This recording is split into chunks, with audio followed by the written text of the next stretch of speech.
them to overcome oppression and empowers them to be bold so that each Dalit can move up in the world with head held high, creating their own success story, making Telangana shine and, in turn, India.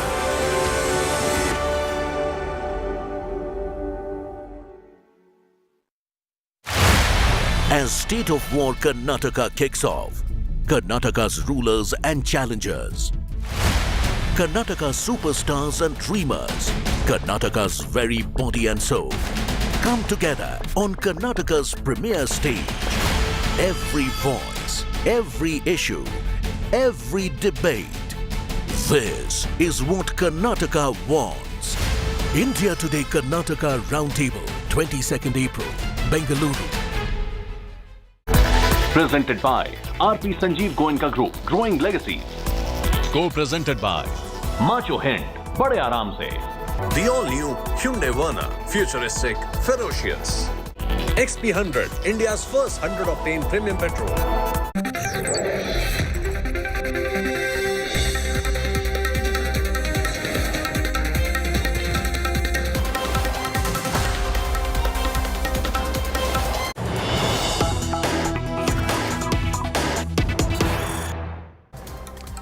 I've got big breaking news coming in on the Newstrack tonight. An army vehicle moving between Bhimbar Gali and Poonch in the Rajouri sector of Jammu and Kashmir has been fired on by unidentified terrorists. 5 army men of the Rashtriya Rifles unit deployed for counter-terrorism operations have been killed in this attack. Terrorists may have lobbed grenades on the vehicle, which then caught fire. Army Chief General Manoj Pandey has briefed Defence Minister Rajnath Singh. Injured on the spot have been rushed for medical treatment. Search operations have been launched. We're also receiving word that there is a advisory that's been put out by the police in Jammu and Kashmir linking the possibility of attack to the fact that later this month there is a G20 summit in Jammu and Kashmir from the 22nd to the 25th of May, and that there is a possibility that terrorists will try and cause more attacks somewhere in Jammu and Kashmir to create a sense of things not being normal in Jammu and Kashmir. The government taking a big decision, wanting to have a G20 meeting in Jammu and Kashmir, and terrorists inside Pakistan occupied Kashmir obviously wanting to disrupt that. That's the information that we are getting. We're also learning that the PAFF has claimed responsibility. This is a claim that they've made on social media. Sources in the intelligence agencies are telling us that the footprints of the Lashkar can be seen all across this attack. The additional Director General of Jammu and other senior officers are rushing to the area where this encounter has taken place.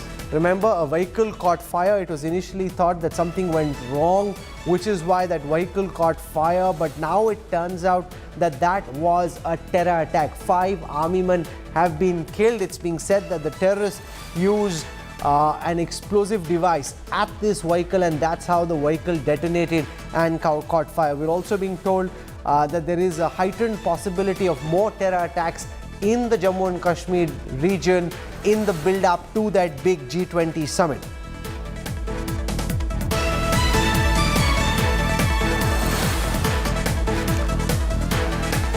You know, it's been a while since there's been a major attack of this nature in Jammu and Kashmir. Remember, in February 2019, 40 CRPF personnel were killed in Jammu and Kashmir's Pulwama district when a Jaish-e-Mohammed terrorist rammed a vehicle laden with explosives into the bus that they were traveling in. And after that, now we're seeing this terror attack in which 5 personnel from the Rashtriya Rifle have been killed. Abhishek Bhalla, our National Bureau Chief, joins us. He tracks defense for us.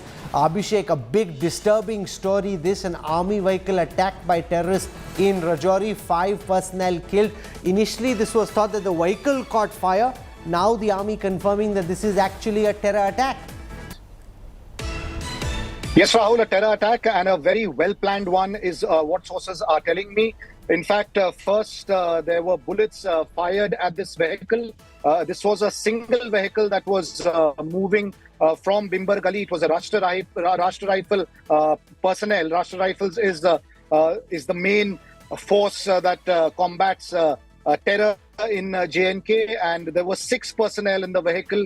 5 have lost their lives. 1 is injured, has been taken to hospital. What officials are saying is that the weather was bad. It was raining.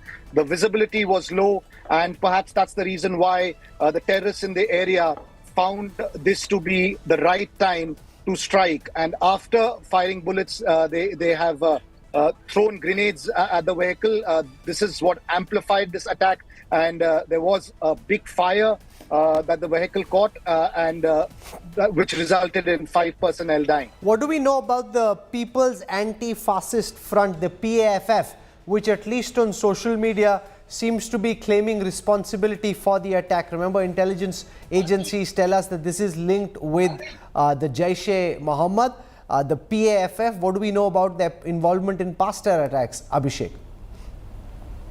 Well, Rahul, agencies have always maintained that any such outfits are nothing but an extension of Lashkar-e-Taiba, Jaish-e-Mohammed, the big terror outfits that function from Pakistan. And even with this incident, agencies and the army are trying to ascertain immediately whether this was a fresh infiltration that has taken place, or whether terrorists had already infiltrated well in advance and were taking refuge in some area. Because this is a secluded area where the incident has taken place, not a lot of civilian population residing here. The vehicle that was moving, they were moving from Bimbar Gali to one of the company areas where they had to reach. So in all probability, it seems that this is a terror outfit that is backed by Kamaljeet Pakistan. Sandhu joins us. Kamaljeet Sandhu tracks internal security for us. Kamaljeet, since 2019, there haven't been major terror attacks. This is the biggest since Pulwama in 2019 in February. There have been other attacks in years gone by, but this seems to have been a major terror attack. What details can you give our viewers, Kamaljeet? Well, Rahul, definitely this is a very ghastly attack. The visual itself are very, very disturbing. But what our sources are indicating is that PAFF, as you mentioned rightly, has taken responsibility on various social media sites. What is TAFF? What can you tell me about TAFF? At one place, I'm seeing that this is Jaish-backed. At another place, on tracking terrorism, the portal, it's being said that this was started by the Lashkar-e-Taiba. Who are these guys? So this is a splinter group, and obviously there is a sense of deniability, and that is why these smaller splinter groups was formed, one by Jaish and one by Lashkar. But sources clearly indicating to us that this looks like a Lashkar imprint. What is also very much known is that there was a firing and subsequently followed by grenade, and it does seem that the fuel tank was targeted, and that is why you see that the entire truck actually went up in flames, and that has caused a lot more injuries. Also, sources do say that this is an indication of a major escalation, especially because G20 was being organized in Jammu and Kashmir.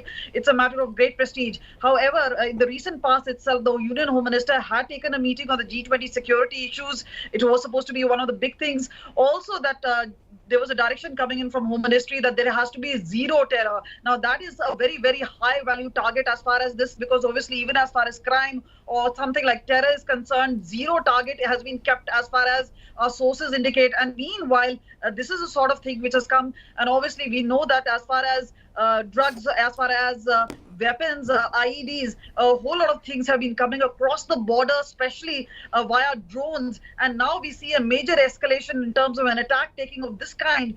This is obviously something which has been taken note of. No, so do we have details like this is a Rashtra Rifles vehicle that's been targeted? Was it traveling alone? Was it in a cavalcade? I'm just receiving word from the Lieutenant Governor of Jammu and Kashmir, Manoj Sinha. He's tweeted to say, I'm deeply anguished by the loss of lives of brave army personnel in a tragic incident at Poonch. Their rich service to the nation will never be forgotten. My thoughts are with the bereaved families. Was this vehicle by itself, Kamaljeet? Was it as part of a convoy? Do we know where it was in that convoy? Was it in the beginning? Was it in the middle? Was it towards the end? Well, the details will be known better, because obviously we've spoken to our police sources. They're saying the senior officers rushing there.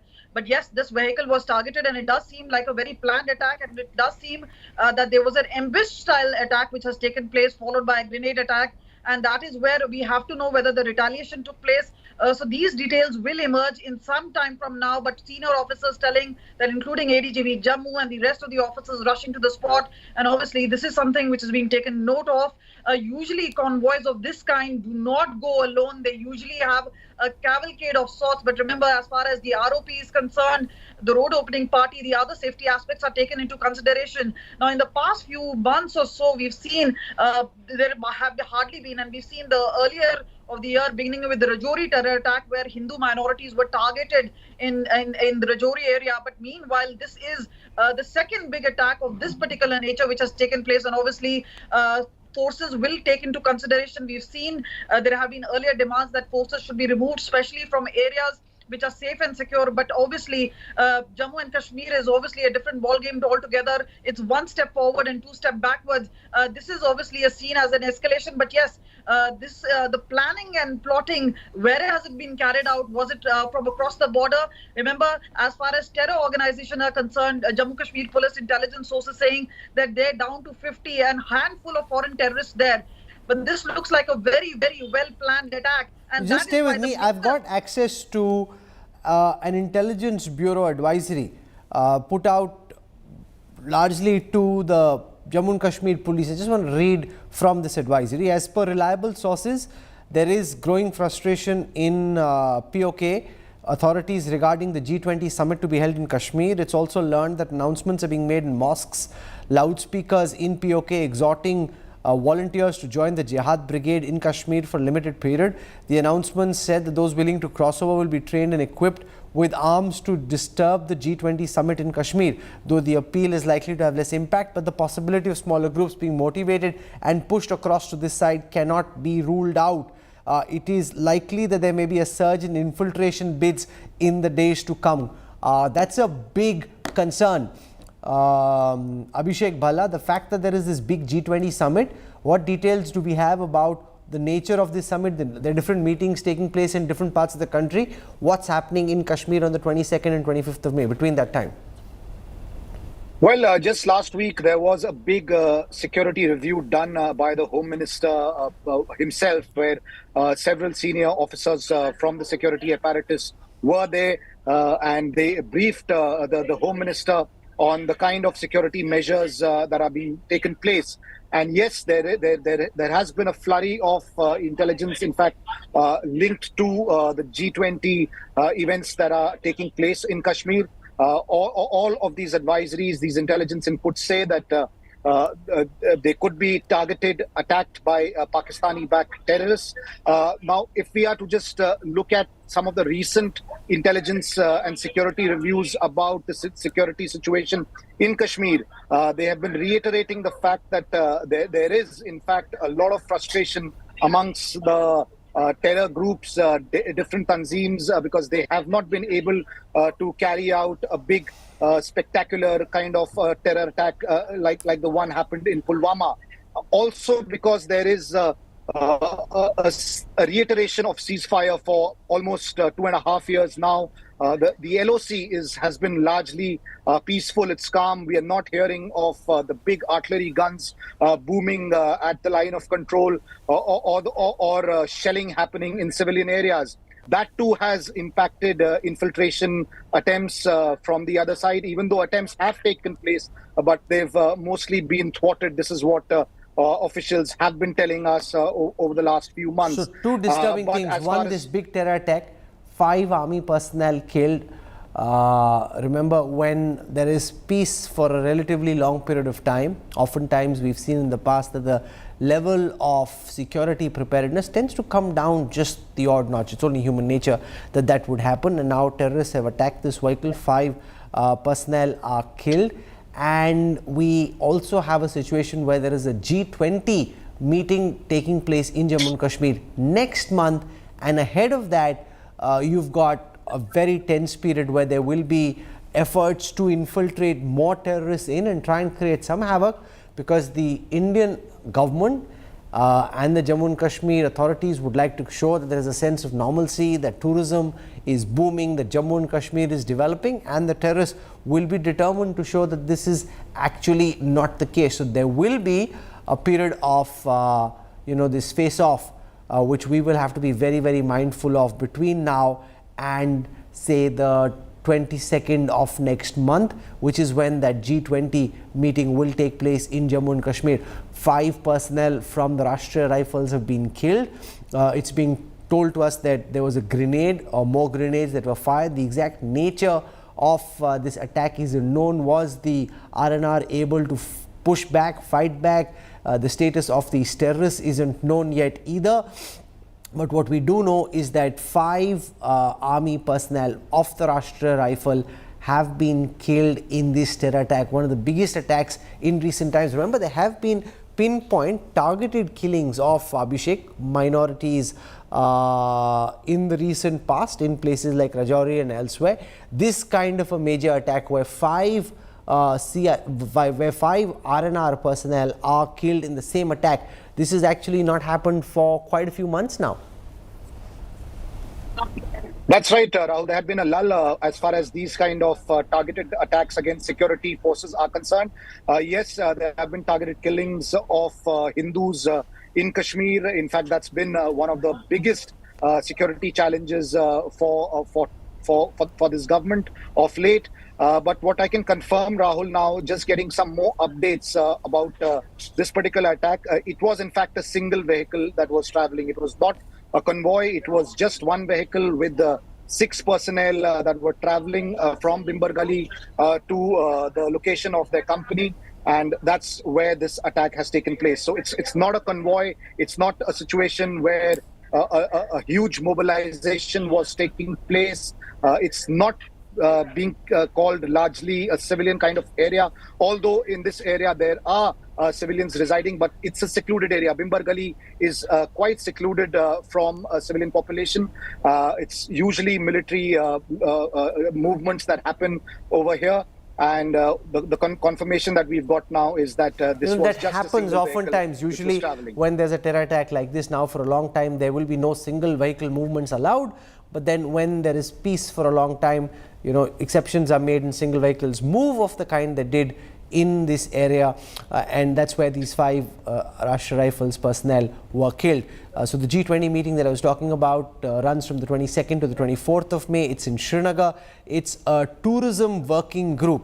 This is under India's G20 presidency. It's a tourism working group meeting. It will be held in Srinagar, and that's obviously something that the Pakistani terrorists and the ISI and the Pak government would be unhappy about. We're also being told at this time that Bilawal Bhutto, the foreign minister of Pakistan, will actually be traveling to Jammu and Kashmir, will actually be traveling to India for a meeting that is to happen later this year. This again is part of the G20 meetings that are happening. 4th and 5th of May, Pakistan's Foreign Minister Bilawal Bhutto confirming that he will travel to the SCO meeting in Goa. This has been announced by the Pakistan Ministry of Foreign Affairs. Shiv Aroor joins us. He's tracked Jammu and Kashmir security for more than 2 decades now. Shiv, a single vehicle, not a cavalcade, targeted by terrorists in the build-up to this big G20 meeting in Srinagar. And I think that as we head towards the 3rd week of May, there will be more tension in Jammu and Kashmir. At least that's what the terrorists will try and do. Most certainly, yes, Rahul. All attempts will be made to activate cells very close to the line of control. As Abhishek was saying earlier, things have been relatively peaceful on the line of control, but the upcoming G20 meet in Srinagar, or all other activities that are taking place. There's election season in the country as well, but specifically that G20 meeting, clearly a target for terrorists to try and heat up the atmosphere in J&K. If you look at the data as far as attacks in general in J&K, Rahul, compared with 2021, which was a heavy year for attacks on the line of control, things have been relatively calm in 2022 and now.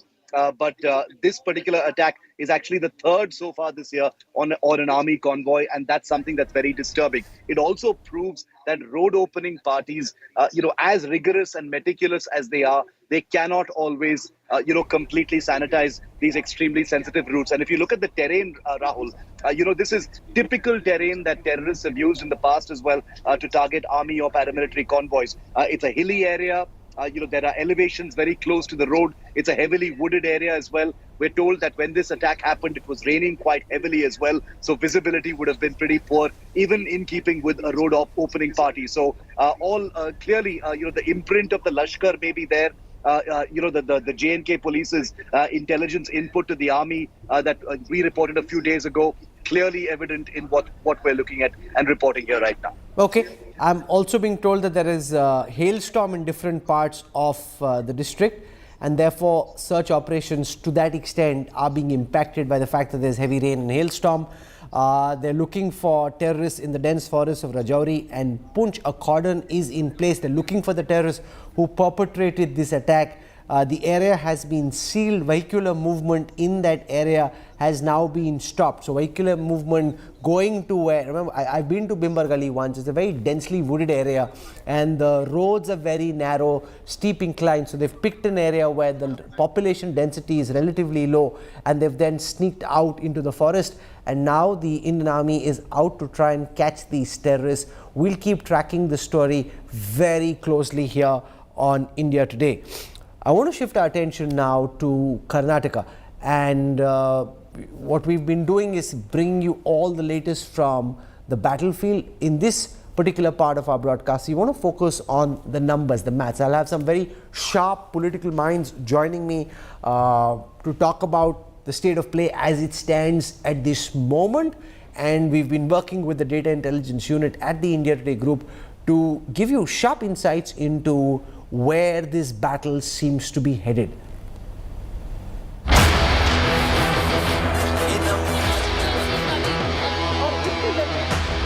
Countdown to State of War Karnataka. Whose stock is up? Whose stock is down? Will defections have an impact? Will star power work? Who's winning the Karnataka political league? The big focus on Newstrack. This is a show where we'll focus on the numbers. Last week, we brought you the Karnataka political league. We looked at the anti-incumbency that had built against the BJP state government. On this week's show, we'd look at the BJP strategy and why the Bharatiya Janata Party thinks they're still in the fight and how they hope to win this election, despite the fact that popular consensus at the moment suggests that there is anti-incumbency against the state government and that the Congress is in with a chance. Remember, from the BJP's perspective, this is an election which is more about management than it is about mahal. So an exclusive sneak peek into the BJP strategy and then a very fine panel of experts to try and decode whether that will be enough for the BJP to be able to hold fort. Joining me on this broadcast, I want to welcome first Yogendra Yadav from Swaraj India. He's associated in Karnataka with Edulu Karnataka. He wants it to be known very clearly that he has skin in the game and is seeking regime change. We've got with us from the Bharatiya Janata Party, Member of Parliament GVL Narasimha Rao, and I've been insisting that he's here in this broadcast purely in his capacity as a psephologist, and he's not allowed to do politics and just stick to the numbers that we put out. Rajiv Gowda is the chairperson of the All India Congress Committee's research department, very sharp political mind himself. He's joining us on this broadcast, as also is one of India's leading psephologists, Sanjay Kumar, director at Lokniti CSDS. R.K. Upadhyaya is one of the top political scientists and columnists out of Karnataka. And for the first time, we have Devendra Shukla. He's with Matrice Communications. They've done an opinion poll in Karnataka. He'll tell us what he and his team have been picking up. I want to start with the story of the week, which is the fact that now in the northern part of Karnataka, the BJP has seen some defections in the form of Sevadi and in the form of Jagdish Shettar. And the Congress hopes that these defections could give it additional momentum. The BJP, remember, thinks that this is dead wood, which is why their tickets were cut. They don't think that these leaders add very much to their base, and they're very happy to see them go. I want to go across just to give you a sense of how the BJP actually did in the last elections in these regions of northern Karnataka, in the Mumbai Karnataka region, in the Hyderabad Karnataka region, and then we'll look at what may happen on the back of these defections and whether or not the likes of Jagdish Shettar joining the Congress makes a real difference in the polls or not. So let me just pull out the region-wise map of Karnataka, and there are two regions in particular that we're looking at: Hyderabad, Karnataka and Mumbai, Karnataka. I'll start with Mumbai, Karnataka, and what you have on your screen are the assembly tally from the last time. Remember, the BJP in the last elections had 30 seats, the Congress 17 in Mumbai, Karnataka.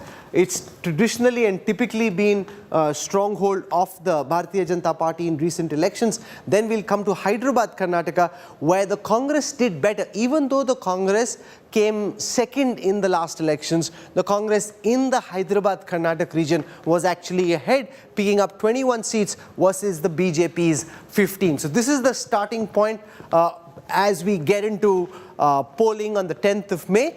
And I want to start by asking Yogendra Yadav first on the issue of the impact that these defections could potentially make. The BJP says, we're doing what we did in Gujarat. The Trinamool did this, for example, in West Bengal.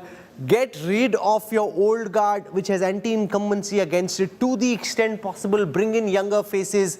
The voters will appreciate that there are newer faces who've been given an opportunity, and that the vote bank, like the Lingayats, will stay with the BJP, and the likes of Jagdish Shettar and Sevadi don't matter very much. What's your thought on this? Rahul, I should begin by thanking you for inviting me to the show and by clarifying. I hope you did that, but I couldn't share that very clearly. I do not pretend to be a neutral psephologist. I'm very happy to see Sanjay Kumarji, who's a psephologist and is non-aligned. I don't pretend to be one. We are involved in a civil society coalition called Yeddalu Karnataka, which is about awakening Karnataka and to the challenge of getting rid of this regime. So please, forget that I'm a psephologist. Number two, the point that I wanted to make about the specific question of defections that you mentioned, I think there are two kinds of effects. One effect is the number of votes that people who shift from one party to the other bring. We don't know that entirely very clearly this time. And it often happens that people who shift from one party to other do not always bring the votes from their parent party. So we don't yet know. I would not make any big claims. In any case, I can see Professor Rajiv Gowda, who knows these things infinitely better than me because he's from Karnataka.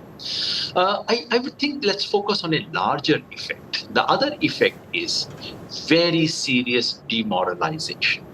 And from whatever I'm hearing from the BJP camp, from Karnataka watchers, people who are not from any political party, people who are working on the ground, and I've come to this program from a meeting of the ground workers spread across Karnataka right now in Bengaluru. And the one thing that comes out from every corner of Karnataka is very serious demoralization of BJP workers. People have given up on the ground. They are saying, yaar, ye to shuru se hi khatam ho gaya khel. And that is, so BJP begins this particular election now, especially in the wake of what happened in the last 7-10 days, with very, very serious psychological disadvantage. And that itself, I'm sure my friend Narasimha Rao, who's claiming to be neutral, I wish he was not to claim such things. I mean, no, he's not claiming neutrality. He's only got his psephologist data hat on. He's not claiming neutrality. He's as biased as can be. He's only saying, I'll stick to the data on the show. And I saw his face on the camera and I was reminding of older days. So I'm sure he would endorse the point that I'm making. Okay. That is, that this very serious psychological impact itself can shift 2 to 3% vote. And remember, that's all the Congress needs to score a edge into an emphatic victory, which is where it seems to be headed right now in Karnataka. Okay, so you're thinking that there will be an emphatic victory. I want to show you the margin as it stood to give you a vote percentage sense, because Yogendra Yadav makes the point that defections could impact optics, could impact the level of morale of party workers, and that could lead to a 2 and 3% swing. If you look at the vote share of the BJP and the Congress in Karnataka, in the last assembly elections, the BJP actually had lesser votes as a percentage than the Congress, 36 versus 38. The BJP got more seats because their votes were more concentrated. If you look at the number of seats won by both parties, the Congress had only 80. The BJP, when results were counted, originally had 104. And that's because the BJP's vote share was more concentrated. The Congress's was dispersed across the state. They had a 2% advantage. Yogendra Yadav predicts that this could lead to a 2%, 3% change in Mahal. And he thinks that's all that's required. I have one data set that I want to put out on our screen right now, which is to do with the percentage of defectors winning. So if you see that, we'll start with the BJP, the Congress and the JDS. In the last elections, for the Bharatiya Janata Party, coming up on your screen right now, there were 58 defectors, 27 of them won. So 58 defectors came into the BJP, 27 of them won. That's a 47% strike rate of defectors who joined the BJP. Let's now look at the defectors who come into the Congress and how they fared. The Congress has seen some people coming in from parties like the BJP in this election. 20 defectors in the last election, 7 of them won, a 35% strike rate, lesser than that of the BJP, but a 35% strike rate for those defectors who came in. The Janata Dal Secular had 21 defectors, only 3 of those won. That's a strike rate of about 14.3%. So, and I also want to play out Jagdish Shettar's report card from the Hubli-Dharwad Central constituency. If you look at it, he won in 2018 with a 51% vote share, a victory margin of 14.42. In 2013, he had a 49.61% vote share, victory margin of 15.13. In 2008, 54 with a victory margin of 24.24. Professor Rajiv Gowda, the BJP thinks the likes of Jagdish Shettar have seen their prime, and that's in the past, and that their defection will make no difference to the BJP stronghold over the Lingayat votes. They're saying, but just as well that they're going, people will think Modi koshish kar raha hai, naye log la raha hai, is giving fresh faces a chance, and that they think, like Gujarat and elsewhere, will actually work to their favor. Sorry, Rahul, that analysis is totally incorrect. Basically, the BJP in Karnataka draws a tremendous amount of support from the Lingayat community, and the Lingayat community has looked up to its leaders, Sri Yediyurappa and Sri Jagdish Shettar and Sri Lakshman Savadi, who was Deputy Chief Minister. The other earlier two were Chief Ministers. These are not light positions. These are serious positions that command a tremendous amount of respect. What the BJP has done this time is it has eliminated all 3 of these leaders and essentially sent a signal to the Lingayat community that... But that's not true. Yediyurappa is still leading the campaign. No, the Prime Minister is still holding his hand. So you can't really... I mean, you're playing this story that he's been sidelined. That's actually not correct. I think you're falling for their optics. You're falling for their optics too easily, my friend. Yediyurappa has been sidelined. They gave him hell before they gave his son a seat. Very few of his candidates have been accommodated. The signal is very, very clear to the Lingayat community that their established leadership is passé, is finished. Okay, so now you may talk about future leadership. Future leadership doesn't emerge in one election. You know, if the BJP is playing a long game with the Lingayat community and saying, okay, we're going to build people up, in 20 years you'll have leaders and chief ministers, nobody's going to wait for them. That's the basic situation. So across northern Karnataka and some pockets of southern Karnataka where the Lingayats are decisive in terms of elections, you will see that there is going to be a massive shift from that supporting the BJP to supporting the Congress. Yogendra Yadavji's 2-3% shift is going to be an underestimate, and you're going to see that 150 seats that Rahul Gandhi asked for, that's going to be an underestimate this election, just because that's the way the numbers play out. Okay, so you're talking about being able to break the BJP stronghold on the Lingayat vote bank. I want to show our viewers data from CSDS's polls in past assembly elections in Karnataka, which essentially say that in 2018, the BJP had about 60% of the Lingayat votes. In 2008, it had about 61% of the Lingayat votes. In 2013, that vote share came down, but that's because Yedurappa had formed his own party, the KJP at that time. But largely, it's been in the 60s, and in Lok Sabha elections, it goes up even further. In the last election, it was stated to be in the high 80s. So that's how strong their command over the Lingayat vote bank ordinarily is. I want to go across to GVL Narasimha Rao. Yogendra Yadav's theory that the optics are bad because you've got people, typically a party as strong as the BJP, has people from other parties, from the Trinamool, the Congress and the others jumping to the BJP. Very rarely do you see, since 2014, a senior leader like Jagdish Shettar, who's been former chief minister, leave. He says whether it actually impacts vote share or not is inconsequential. More importantly, mahal kharab hota. You know, a lot of the elections about mahal, and all that we've seen in the past few days has the mahal turning against the BJP. How do you counter Yogendra Yadav? GVL. You see, the mahal only has an impact on television discussions. This so-called mahal does not impact the voting pattern on the ground, and that too for a party like the BJP, which has a very strong cadre base. A lot of you wrongly perceive or think that Congress is a cadre-based party. Congress party, to my mind, does not have any cadres. Its leaders have cadres. When individual leaders of the Congress leave, cadres leave along with them. In the BJP, the cadres are with the party. The leaders might stay or go. They don't go with the leader. So therefore, certainly a leader like Jagdish Shettar leaving the BJP is not something that the BJP is happy about. But its impact, if at all, it will be limited to that one particular seat. If at all, that also I'm saying, if the cadre, because it's a safe seat. But you know, you'd accept that the cadre of the BJP in Karnataka is not as big as a percent as the cadre of the BJP in a state like Gujarat or Uttar Pradesh, because the BJP's gains in Karnataka are largely a new phenomena. You've had many defectors coming to your party. You do have a cadre base, but not as strong as that in the Hindi heartland, GVL.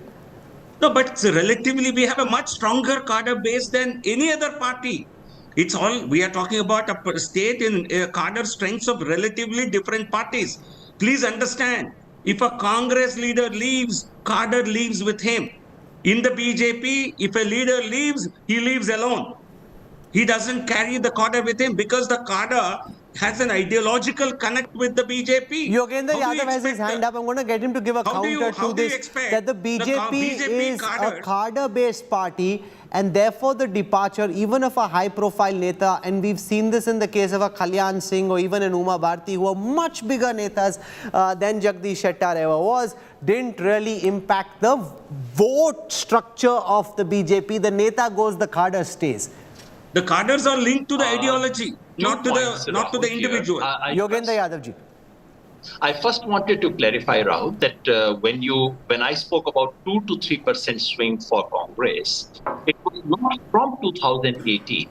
It is from what all the opinion polls have shown till last week, which is that Congress already enjoys anything between 4 to 6% margin. So I was saying, on top of that already existing 4 to 6% margin, Congress could get 2 percentage points or similar advantage because of the marketing. Now, the point that Narasimha Rao has made, I think it's a fair thing to say nationally. Go on, sir. We hear you. Can you hear me? I hear you well. Yes, sir. So now to the point that Narasimha Rao ji had made, I think it's a fair distinction to draw. BJP is largely a cadre-based party, and Congress's cadre has been exceptionally weak.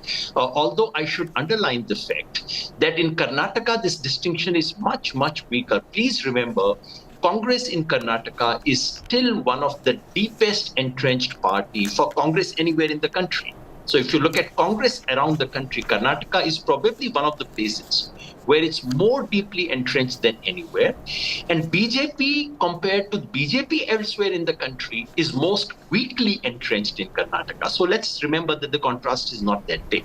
And number two, please remember that the point about percentage of defectors who succeed, that varies from the general hawa in each election. Last time, there was no hawa for Congress. If anything, there was a negative hawa for Congress. When you have negative hawa, people who shift to you lose. When you have positive hawa, then people who shift for you tend to win. So that figure might change. And finally, I just want to ask, not just Narasimha Rao ji, I want to ask you, Rahul. I want to ask anyone who knows anything about Karnataka, please tell me, are BJP workers and leaders not demoralized? It is not a private, deep investigation that I'm bringing to you. It's out there on the street. It's out there on the face of everyone. It's out there on the front pages of newspaper. How are we denying something so elementary as that? Now, morale is difficult Rahul, to quantify. I thought this was more about the Rahul, data, but Yogendra Yadav Rahul. bowling a googly. Let GVL Narasimha Rao counter that, because we can't let that just Rahul, stay I have one unanswered. point. Just 1 second. Professor Gowda, I'm coming to you. Since he says BJP cadre seems dispirited, we've seen protests, we've seen workers out on the streets. He's adding all of that up to say your workers are demoralized. GVL? No, Rahul, momentarily, whenever a big leader leaves or there is a disturbance, it does cause a little disturbance. But it doesn't take much time to settle down. It doesn't take more than maybe a day or two to settle down. I will repeat this point because it's important. My cadres, the BJP cadres, are committed to Ram Mandir. Jagdish Shettar going to Congress, can he shout Jai Shri Ram? Will he have the authority to shout Jai Shri Ram in Congress? I doubt very much. My cadres, the BJP cadres, are committed to abrogation of Article 370. They are committed to Hindutva philosophy. And Jagdish Shettarji has gone to a party which believes possibly in love jihad. Okay. So certainly, Rajiv Gowda wants to come in. It doesn't help. On the issue of it won't help individuals who go to parties which have diametrically opposite ideological backgrounds. Professor Gowda? See, Mr. Narasimha Rao is totally wrong. If you just look at the numbers, and this show is about the numbers, in 2013, when Mr. Yediyurappa broke away, the cadres, one big chunk went with him. 10% of the vote share of the BJP went with Yediyurappa. What happened to all this cadre loyalty and his affection for love jihad or whatever he's talking about? No, but Yediyurappa is still the tallest leader of the Lingayat community. He's still batting on the BJP ticket. The basic point he hasn't jumped, and Shettar is no Yediyurappa. When leaders leave. Okay. No, Yediyurappa ji is committed to the same ideology. Okay, let Professor Gowda speak. speak. Ideology and cadres. That doesn't work here in Karnataka. Please stick to wherever you are. Yeah. But Professor Gowda, the tallest Lingayat leader, is still padding up and batting for the BJP. He left and damaged them in 2013, with both realized the mistake. But Shettar is no Yediyurappa. But Yediyurappa also is no longer the Yediyurappa that he once was. He's been hobbled, he's been crippled, he's been treated terribly, and just by some chance they've managed to, he's been able to beg for a seat for his son and maybe one more person. They've totally sidelined him. They're just using him as a prop, and basically the people of his community very clearly understand that the BJP has let down the Lingayat community tremendously. Now, that is just one part of the story. The other part of the story is that every community, if you want to analyze on the basis of communities and castes, is also disappointed with the BJP, not disappointed, disgusted with the 40% Sarkara, with their terrible governance, with this, you saw what Mr. Narasimha Rao brought up, love jihad, all sorts of fake issues that have no relevance to modern day Karnataka. Okay, I want to show our viewers this data set about the number of seats. Election is not about development. He said it's a fight between Tipu Sultan and Savarkar. Sorry, okay. This show is not about Tipu Sultan or Savarkar. It's about the data. Let's just stick to that, Professor Gowda. Now, one second. Our team and I have worked really hard on putting different data sets together, which I think explain the election and the significance of different factors. I just want to stay very focused on the data. I want to bring up next the number of seats dominated by particular communities, which gives you a sense of why the Lingayat community is as important as it is, and the percentage of that community as an overall percent of the state's voting population. So the Lingayats are considered, these aren't specific percentages, but considered to be about 14% of the state's population, and they dominate up to 76 seats. Now, these are estimates, but they are broad estimates, and everybody typically goes by these estimates. The Vokaligas, about 11% of the state's population, and dominate about 54 seats, and therefore they are as important. The Kurubas are 7%. just the Kurubas dominate 3 seats, but they are fragmented and dispersed across the state and therefore significant. And I want to go across now on this issue to Sanjay Kumar. Remember, Professor Sanjay Kumar leads a formidable team of researchers at CSDS Lokniti. They are academics and therefore don't really have any personal skin in the game. We've heard from people who we know which side they are batting for. We haven't heard from you so far, Sanjay Kumar. Which way do you think the winds in Karnataka are blowing? If we look at the vote percentage of Congress, and over the last 4 elections, Congress is sitting comfortably with, say, about 34-35% vote. A 4% swing in favor of Congress, and I am calculating in the context of, say, 2% away from BJP and 2% away from JDS. So if there is a 4% swing in favor of Congress, this can give Congress a comfortable majority to the range of, say, 135 to 140 seats. This could be possible because if we look at the support base of Congress, it is very widespread. It is not like in many other states, because Congress gets vote from what we used to talk about. Congress has a coalition, rainbow coalition in the 90s and 80s. That still remains the case in Karnataka. So Congress gets votes from large. No, so are you suggesting that your research is showing that the Congress's vote share, which is say about 38% in the last elections, could potentially go up past 40 in this poll? That's what you're broadly picking up? No, I have not done any poll, and I'm not saying that Congress vote share will go up to 42 or 43%. The limited point I'm making is that in order to make a comfortable victory in Karnataka, Congress only needs 3% to 4% swing in its favor. No, but can I say that a lot of this panditry, Professor Kumar, is based on a time when the BJP big guns haven't come out to the battlefield yet. Post the 20th is when Prime Minister Modi, Home Minister Amit Shah, UP Chief Minister Yogi Adityanath, the BJP President JP Nadda and the others really swamped the battlefield. The Prime Minister has got multiple back-to-back rallies, road shows lined up. How much of a factor could that be, the heavy artillery that the BJP brings to the battlefield in the last 20 days? Oh, no, absolutely. That's going to be a very important factor for BJP. But when I was saying that it is possible for Congress to have a 4% swing in its favor, this is based on the situation on the ground as of today.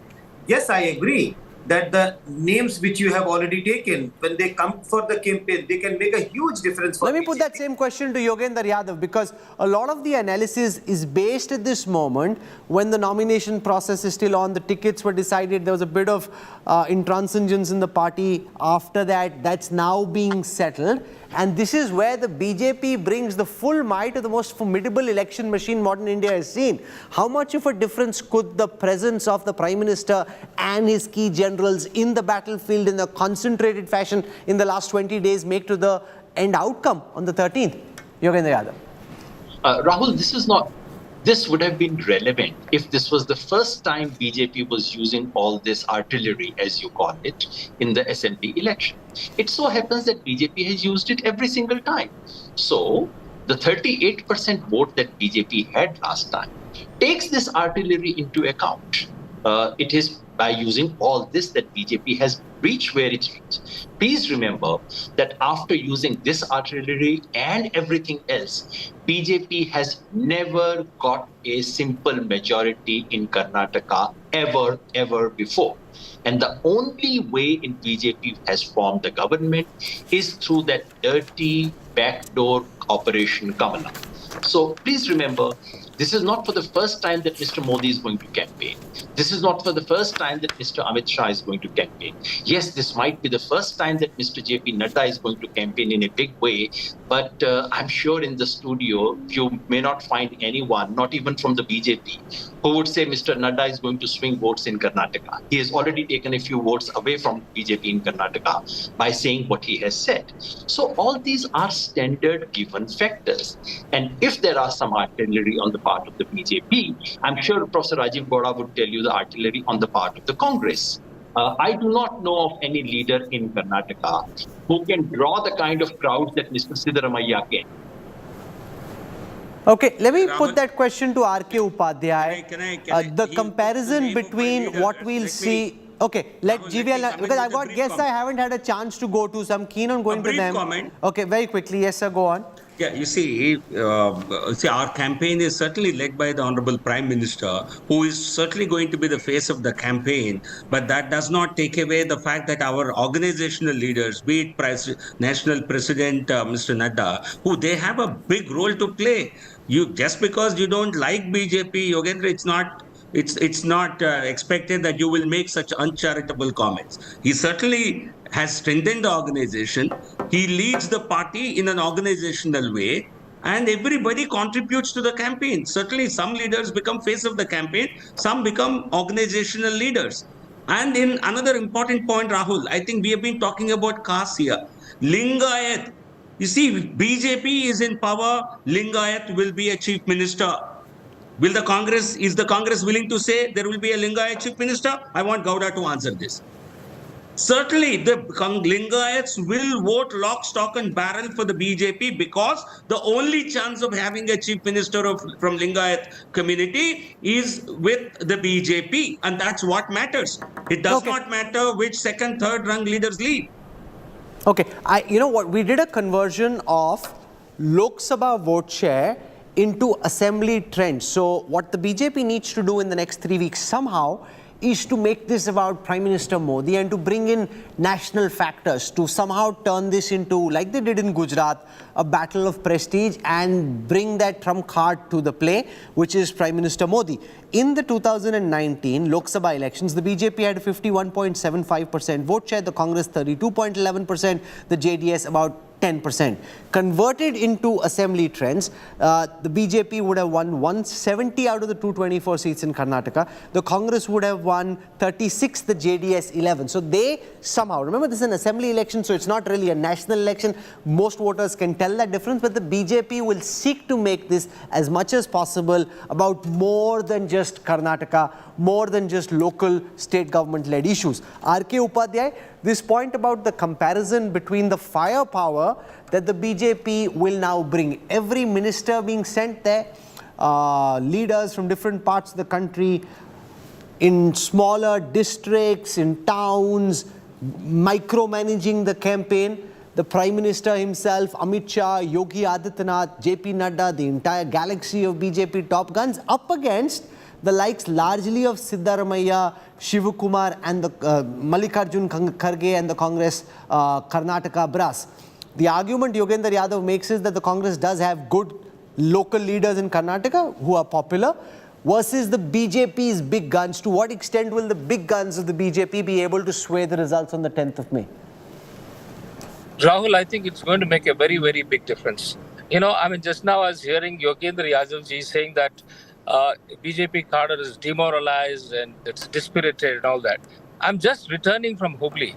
Just 5 hours ago I was in Hubli and people are going about in a normal way. Life is going on. So it's not that, people are morose because Jagdish Shettar has been removed from this. So the fact of the matter is that, people like Jagdish Shettar depend on the party. He doesn't have a charisma of his own. He's not a mass leader like, Yediyurappa ji. So the impact of his expulsion or impact of his resignation is going to be very, very limited. And people like, now the Prime Minister, the Home Minister and Yogi Adityanath, all these people reaching out there is definitely going to make a big difference. Definitely. No, but take for example another election that's happening at the same time, the UP urban body elections. There the mahal is in favor of the BJP already. The argument being made or the question being asked is whether all the mahal that we've seen somehow, at least so far where this match is being commented on at this moment, the mahal doesn't seem to have come in the BJP's favor in quite the same way. How big a factor is that? And do you think that could change once the big guns join the battlefield? I think once the big guns enter, it is going to change dramatically because, people are waiting for these national leaders to come and, campaign. But the counter to what you are saying is that once an election is decided, once voters have largely made up their mind, it's very rare that the mahal changes entirely. It can change on the margins. Very rarely do we see the ball swing completely the other way if it's swinging in one direction originally. No, absolutely. You see, BJP is fighting against tremendous odds because, in 38 years, a sitting government has never been repeated in Karnataka. It was last in 1985 when Ramakrishna Hegde, heading the Janata Party government, was able to, get a second consecutive term. Since then, there have been 7 general elections, and the governments have been changed. So, which shows that BJP is not going to have it easy. It's going to be tremendous odds are against the BJP.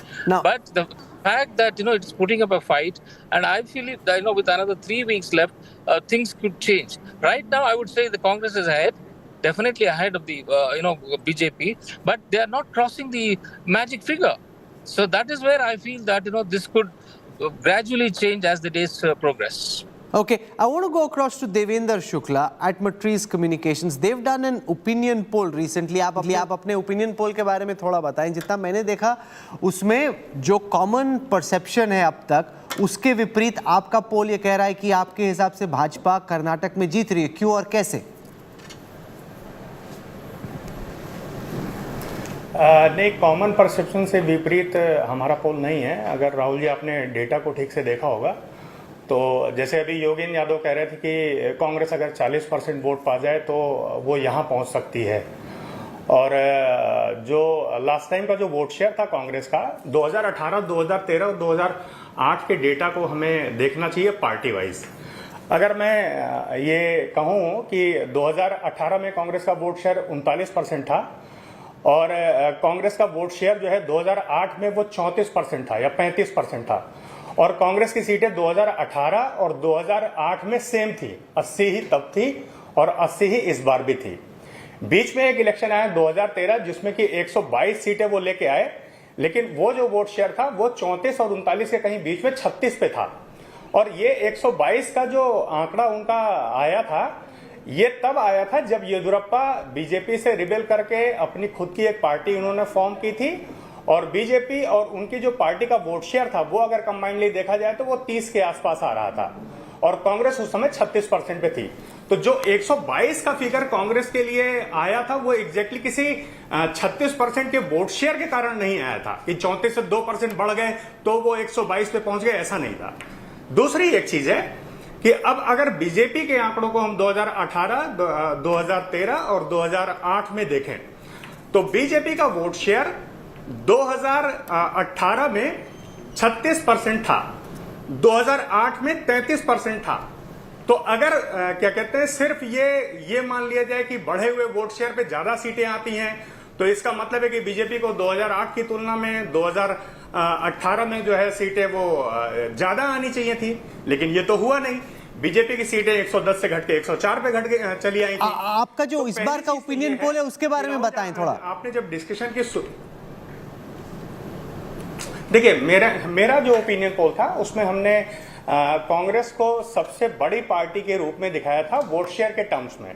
और मैं अभी भी उस पर stable हूं कि कांग्रेस जो है वो वोट शेयर के पॉइंट ऑफ व्यू से सबसे बड़ी पार्टी रहेगी. लेकिन अगर आप रीजन वाइज जो है वोट शेयर को देखेंगे तो 3 ऐसे रीजन हैं जहां पे कि बीजेपी ने कांग्रेस को पीछे लास्ट टाइम भी छोड़ा था और वो इस बार भी छोड़ रहे हैं. तो बीजेपी को सीटों का या वोट शेयर के पॉइंट ऑफ व्यू से बहुत ज्यादा लॉस नहीं होने जा रहा है. दूसरी एक चीज है जेडीएस को एक फैक्टर के रूप में, एक प्रमुख फैक्टर के रूप में एक विशेष रीजन में आपको करके देखना है और वहां पे सबसे ज्यादा उसकी जो तगड़ी फाइट होती है वो कांग्रेस के साथ है. तो ये बेसिकली जो इलेक्शन है वो 2 चीजों पे बहुत डिपेंड करेगा. एक कि जेडीएस का परफॉर्मेंस मैसूर रीजन में क्या 2018 की तरीके ही रहता है और क्या उससे कांग्रेस उसी तरीके से प्रभावित होती है या नहीं. दूसरी चीज यह है कि जो अभी ये डिस्कशन में आ रहा है कि बीजेपी को लोगों के रिबेल करने से नुकसान होगा या नहीं, तो देखिए ये तो दोनों ही तरीके के एग्जाम्पल हैं कि बीजेपी में जब झारखंड इलेक्शन की अगर आप बात करें तो वहां पे रघुवर दास के खिलाफ उन्हीं की पार्टी के एक लीडर ने जो टिकट न मिलने पे इलेक्शन लड़ा था और उनको हराया था.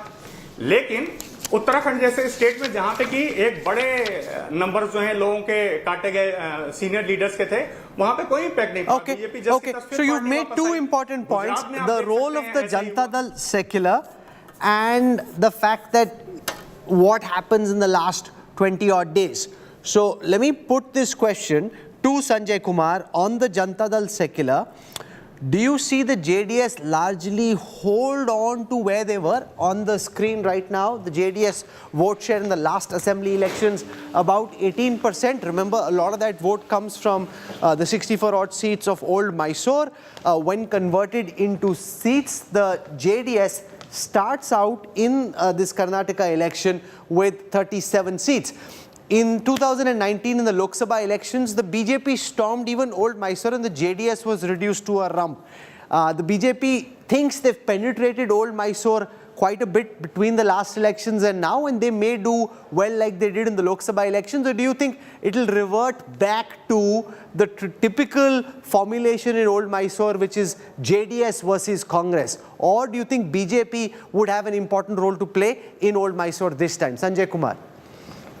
Rahul, as I said, we have not done any polls, so it's not based on any poll. But my own sense is that if I look at the last 4 assembly elections, JDS always has a sizable percentage of vote, and that is roughly in the range of, say, 15 to 20% vote. So my own sense is that JDS may be able to retain those 15-16% vote. Their performance may be may not be as good as it was in 2018 or previous election, because at the moment the perception which is building in Karnataka is that it is a 1-to-1 fight between BJP and Congress. So if that is a perception which is building, then we might see some shift in favor of Congress, which might affect the JDS. JDS more or less will hold on, but the tally might go down by few seats. You know, I don't know about you who are watching, but I really enjoyed this show. This is what I think TV should be about. Sharp viewpoints, argued incisively with data, with ideas, rather than a slinging match, tu meme, which makes absolutely no sense. We had an interesting exchange of views, a lot to think about.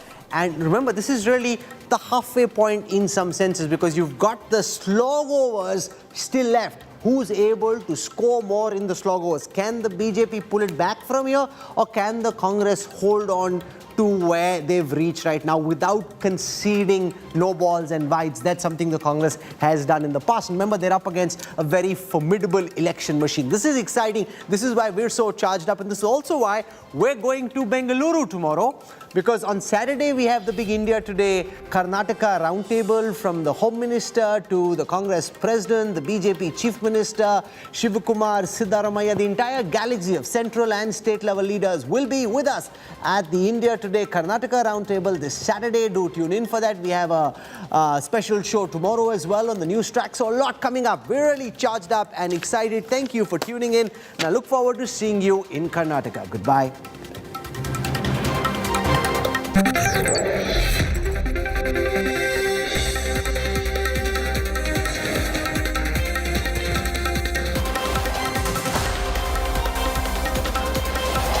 Co-presented by Star Health Insurance, the health insurance specialist. Co-presented by General Air Conditioners, the extreme machine. Co-presented by Cool fans, smart inside, stylish outside. XP100, India's first 100-octane premium petrol.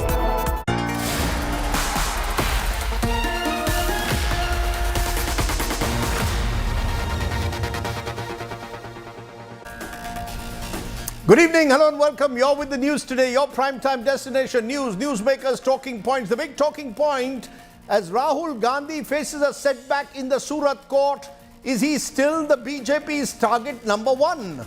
Also, the 2002 Naroda Gam massacre, all are acquitted. Did no one kill anyone during the 2002 riots? We'll ask all the questions that don't get asked on other shows on the news today. But first, the 9 headlines at 9. An army vehicle attacked by Jaish-backed outfit in Rajouri. 5 army men killed. Army chief briefs Defence Minister Rajnath Singh.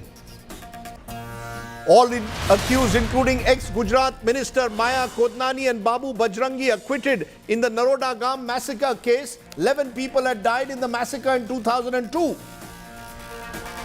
Big setback for disqualified MP Rahul Gandhi in the Modi surname defamation case. Surat court rejects a plea for stay on conviction. Upholds a 2-year jail term. Congress to move High Court next. Congress ally NCP Supremo Sharad Pawar meets businessman Gautam Adani. TMC slams Pawar, says prioritize good of the nation before personal relations. Mahua Moitra makes that comment. Congress plays Kannadiga pride card after BJP chief Nadda says elect BJP and continue getting PM's blessings. BJP asserts double-engine government is in the best interest of Karnataka. Big win for EPS in Tamil Nadu. Election Commission recognizes him as the AIDMK General Secretary. Two-leaf symbol also allotted to EPS-led faction of the party. Police recreate Atik crime scene in Prayagraj. Narco test of his killers likely in a big confession. Shooters admit to link with the Bhati gang. Khalistani fugitive Amritpal's wife stopped at Amritsar airport. She was en route to London. Cops say Kirandeep barred from flying as a precautionary measure.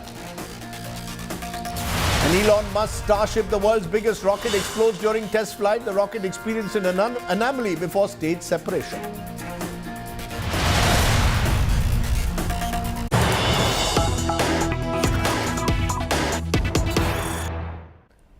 But the big breaking news coming in at this moment, an army vehicle moving between Bhimbar Gali and Poonch in the Rajouri sector in Jammu was fired on by unidentified terrorists. 5 army men of the Rashtriya Rifles unit deployed for counter-terrorist operations have been killed in the attack. Terrorists may have also lobbed grenades on the vehicle, which then caught fire. Army Chief Manoj Pandey has briefed Defence Minister Rajnath Singh. The injured on the spot have been rushed for medical treatment and search operations have been launched. So that big story which is coming in at the moment is from Rajouri at the moment. 5 army men reportedly have been killed. Let's go across to our correspondents Abhishek Bhalla, Kamaljeet Sandhu joining us for the very latest on that breaking story. Kamaljeet, you're there on the ground. Tell us what you have heard at the moment about this. Well, sources clearly indicate to us that this is a major terror attack. At least 50 rounds were fired. We've been told that this was a ration-carrying vehicle. So obviously it doesn't seem that all of them were armed, but at least 5 of them were there when militants fired from all 3 directions. Now, there's every possibility that the Bhimbar Gali, which is very close to the border areas, that this could be a new infiltration group. Now, the PAFF has claimed responsibility, but sources indicate to us that there is all likelihood that Lashkar-e-Taiba could be behind this. Now, remember, there have been inputs coming in that G20, which is taking place in Jammu and Kashmir next month, could be the radar of terrorists. And this is where the attack has taken place. Earlier, you would remember, Rajouri was under attack by terrorists on 1st of January this year, where Hindu minority were targeted by the terrorists. But this is obviously a dastardly attack. There are vegetables strewn all over. We've also been told that there was the FOL, which is fuel, there was oil and there was lubricant which was being carried even though there was a short distance where the vehicle was traveling.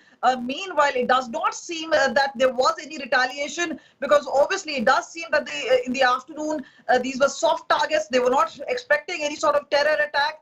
And that is where the retaliation has not come in. But the terrorists obviously had planned this way in advance. They were firing from 3 directions. We've been told at least 4 to 5 terrorists could have been part of this entire ambush.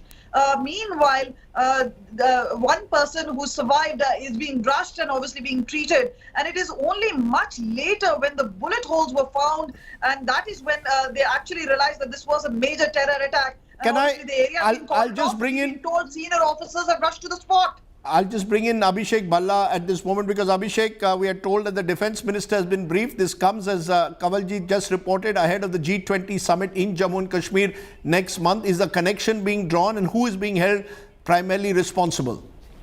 Well, officials indicating that there was a flurry of intelligence, also advisories given out that ahead of the G20 event in Kashmir, which is next month, May 22-23. It's a working group on tourism where delegates will be taken to several tourist places. The idea is to show that there is normalcy in Kashmir. So there was a lot of word on this, that ahead of this particular event on May 22-23, there could be such strikes. Now, the line of control, Rajdeep, has been pretty calm over the last 2.5 years after this reiteration of ceasefire was done by both sides. So we haven't been hearing of booming artillery guns on the line of control, but there have been attempts of infiltration. And once again, this looks like a case of fresh infiltration that has taken place somewhere near the Rajouri sector, the line of control not too far from here. All these facts being ascertained, the army chief has briefed the Raksha Mantri about this. Okay. Abhishek Bhalla and Kamalji to join us on that breaking, developing story. We'll get more details, but an army convoy being attacked is troubling news at this moment. Let's turn from there to our top story of the day politically. A Surat Sessions Court dismissed Congress leader Rahul Gandhi's plea for a stay on his conviction in the 2019 criminal defamation case for his Modi surname remark. Rejecting his plea, the Surat court told Rahul Gandhi that being an MP, he should have been more careful. The court's verdict means that Rahul Gandhi's attempt to get his disqualification as an MP reversed will have to now wait and appeal to the High Court. It's our top story. Back-to-back legal setbacks for Rahul Gandhi. First, a lower court declared the Congress leader guilty of defamation of his Modi chor remark, which led to his disqualification from Lok Sabha. And now the Surat Session Court has dismissed his plea for stay, which means his conviction and 2-year sentence remains. The court in its ruling said that the conditions for stay were not met by Rahul Gandhi. The court said that Rahul should have been more careful as his words can cause mental agony. The court also said that losing membership of parliament is not an irreparable loss. Rahul's legal team will now move the Gujarat High Court for relief. Senior advocate R.S. Chima, appearing for Rahul Gandhi, in his arguments had said that the decision of the civil court is perverse, that it creates irretrievable and irreparable damage to Rahul Gandhi, and that this order could not have been passed because Rahul Gandhi never got a fair trial. All of these arguments have been dismissed by the Sessions Court at Surat, which has gone threadbare into the entire trial and looked at all aspects. The legal team of Gujarat BJP MLA Purnish Modi, who had filed the defamation case, claiming insult to all with Modi's surname, hailed the verdict. Appellant convict has failed to establish any rarest of rare case or the exceptional circumstances. Court has also taken into consideration the judgment of the Supreme Court which were advanced by us, as well as the judgment of the Honorable Gujarat High Court. They should be treated at par with all the citizens of India. The verdict, as expected, has sparked a political showdown. This is I would say, slap on the face of the arrogance of the Gandhi family. ये जो घमंड है गांधी परिवार का, और खास करके जो गांधी परिवार ये सोचती है कि हम कुछ भी कर लेंगे और हमारा कुछ नहीं बिगड़ेगा, आज सूरत के अपीलिएट कोर्ट से ये सिद्ध होता है कि कानून सबके लिए बराबर का है. This was not death of democracy of India. This is a blow on the arrogance of the Gandhi family. ये लोकतंत्र समाप्त नहीं हुआ है. ये जो घमंड है गांधी परिवार का और खास करके राहुल गांधी का, उसके ऊपर एक बहुत बड़ा आघात है कोर्ट के माध्यम से.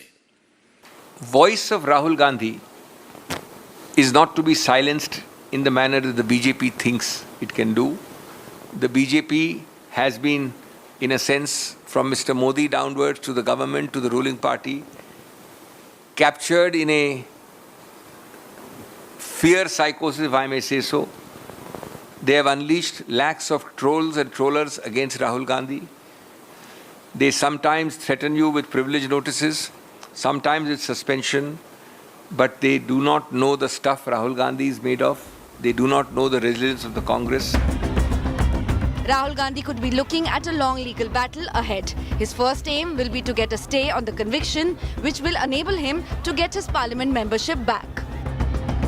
Unless he gets the stay, Rahul Gandhi will not be able to contest the 2024 Lok Sabha elections. With Anisha Mathur and Saurav Akhtania from Surat, Bureau Report, India Today. Joining me now is our newsmaker at the moment, someone who's been advising Rahul Gandhi, senior advocate and Congress MP, Abhishek Manu Singhvi. Abhishek Manu Singhvi, how do you respond to what the Surat court has said? There are no exceptional circumstances that merited the conviction being stayed. They're saying Rahul Gandhi as an MP should have been far more careful with his words. Why not simply apologize, which perhaps would be the way to settle this once and for all, Dr. Singhvi? Rajdeep, just examine what you are saying and you'll get the answer there. first and foremost, he should have been more careful with his words. Is not a domain which arises before the learned sessions judge. Is one of the errors. There is a conviction by a magistrate. The main appeal is pending before the sessions court. This is only an interim proceeding that should the conviction be stayed till then. It is only on the interim. So it's not a final trial. Now, for such why time, doesn't your client just apologize and end this matter? why should he apologize? He's done nothing wrong. Why should he apologize? Why should the solution be for him to admit defamation and apologize? Why should the solution not be for you to ask that when you ask the question, why should there be no stay of conviction? Is it a murder charge he's facing? It's the mildest of charges. 2 years sentence max. Is it a Prevention of Corruption Act charge he's facing? Then what else is the test for stay of conviction? When the learned judge says that I should not give him a stay of conviction, what else will be a more appropriate case? A, no murder charge. B, no corruption charge. It's a case of a conviction on first appeal. The first appeal will test the conviction. In the meanwhile, which can be a more stronger case that you should not lose your seat in parliament, suspend your conviction, allow him to sit. Mr. Sidhu was given a stay of conviction on a murder charge. There are 7 cases cited by the learned judge himself in the first 7 pages, by himself, underlined by the learned judge, which show that conviction has been stayed for corruption charges. Now, this is the shortest possible reason why he should get this. It is not a conviction finally. It's only that suppose tomorrow his appeal is allowed. Rajdeep, consider the balance of convenience. Tomorrow, after 3 months, 4 months, Rahul Gandhi wins his appeal. Can you restore to him the days in parliament he has lost? Part of the last session and part of the oncoming monsoon session. So what is the point of saying there is no irreparable prejudice? So I am not here to argue the case before you. I am saying there are lots and lots of strong grounds, patent errors on which the High Court will be approached. And meanwhile, let me tell you, in fact, it is reflective of the BJP's clear fear and attempt to throttle his voice. No, one minute. Dr. Singhvi, how is this BJP's attempt to throttle his voice? We've got to look at these as 2 distinct issues. There's a court proceeding going on, and there is the natural parliamentary fallout of what has happened. Once you get convicted for 2 years or more, you lose your membership. So we've got to distinguish the two. Are you suggesting to me that in some way what has been happening in the lower courts is influenced by the BJP? Let me explain to you straight away.